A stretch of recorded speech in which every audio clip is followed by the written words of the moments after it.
Let's learn the kanji for tree. The kanji for tree evolved from a pictograph of a tree with roots. The stroke order is 1, 2, 3, and 4. The third and fourth strokes taper off at the end. The kun-yomi of this kanji is ki. Let's see some examples. Sakura no ki. 木を植えます。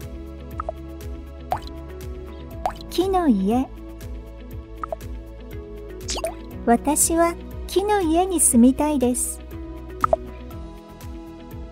The on-yomi is MOKU。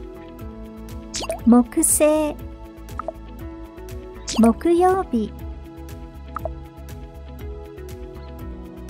木曜日に図書館へ行きます。